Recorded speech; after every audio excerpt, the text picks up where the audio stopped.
ফোয়ারাটার একটা ফুটেজ নেওয়ার চেষ্টা করি 2x জুম করে।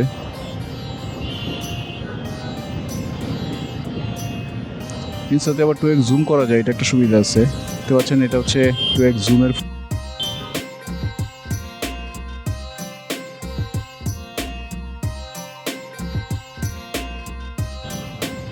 বসে আছি রিলায়েন্স ফ্লাইওভারে।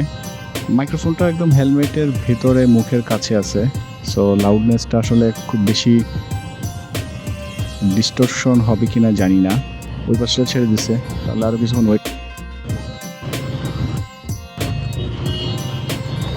যাই হোক, আমাদের এটা ছেড়ে দিচ্ছে, এখন আবার ফাঁকা রাস্তা আছে। ফাঁকা রাস্তায় যতটুকু আগানো যায়, ট্রাফিকে পড়ে গেলে ভেজালে পড়ে যাব।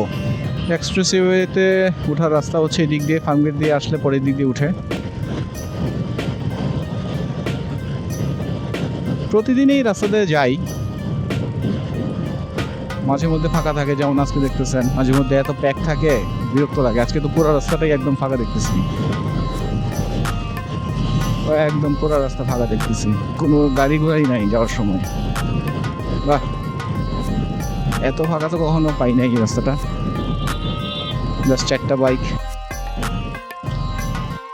ভাইরে মনে হয় ধরছে, মামলা দিতেছে।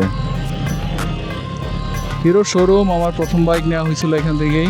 শোরুমটা মনে হয় একটু এক্সটেনশন করছে, আগে আরেকটু ছোট ছিল। যা বলছিলাম,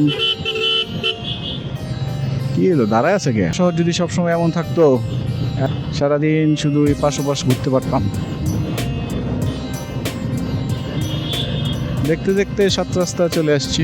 ভূমি ভবন, এখানে অনেক সরকারি অফিস আদালত আছে।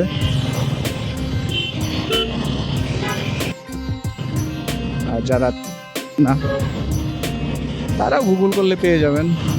গুগল করে এখন সব কিছুই মোটামুটি পাওয়া যায়, ইনফরমেশন, সব ধরনের ইনফরমেশনই থাকে। আরে সূর্যের একটু ইয়েটা নিয়ে যাই, ভিউটা নিয়ে যাই, অসাধারণ ছবি আসবে মনে হয় সূর্যের।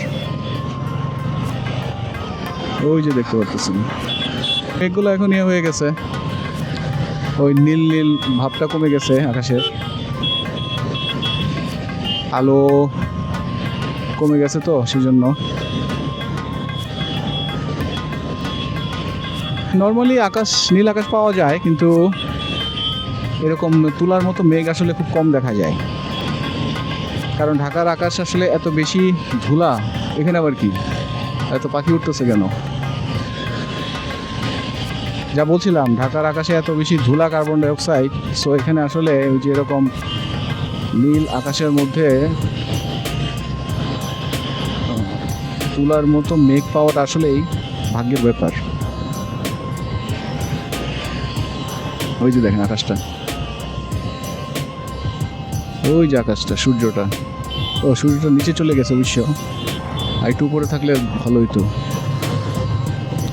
তাহলে পিওর গোধূলির আভাটা পাওয়া যেত।